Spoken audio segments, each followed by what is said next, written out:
On 13th of May, Twitter CEO Jack Dorsey said something really interesting.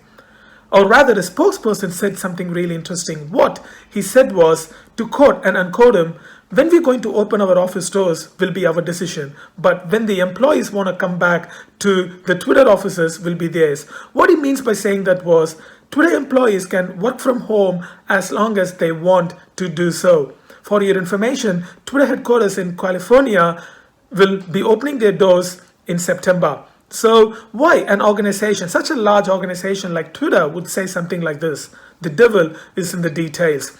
A recent study published found out that employees who are working from home works close to 2 days more per month compared to their counterparts who are working from office. So if you add this up in a year, you end up working more than 3 weeks when compared to your counterparts if you're working from home. So obviously your employers love it. And this same study also found out that employees who are working from home are more productive. It is obvious, isn't it? So you probably would have been working from home during this pandemic.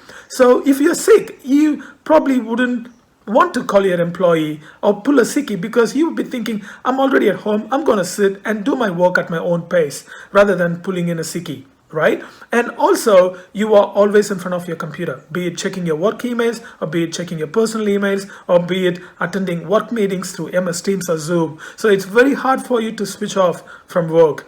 So, and also on top of that, your employers save so much every month on overhead expenditure, energy bills, paying the cleaners, and transportation costs. If you're working in India in an IT industry, you get free transportation, isn't it, from and to work. So all this expenditure, the overhead expenditure, we call it as, your employers get to save it. So there is so much benefit in it for the employers. But what's in it for the employees? If you ask me, there are certain benefits as well. For example, you get to sleep in that additional 45 minutes or an hour every morning, the time that you take to commute to work every day. So that's good for you. And you end up probably spending more time with your family working from home. And working from home also means that you are not eating outside lunch every day. You probably can cook at home by working from home also. So that way you end up saving some money.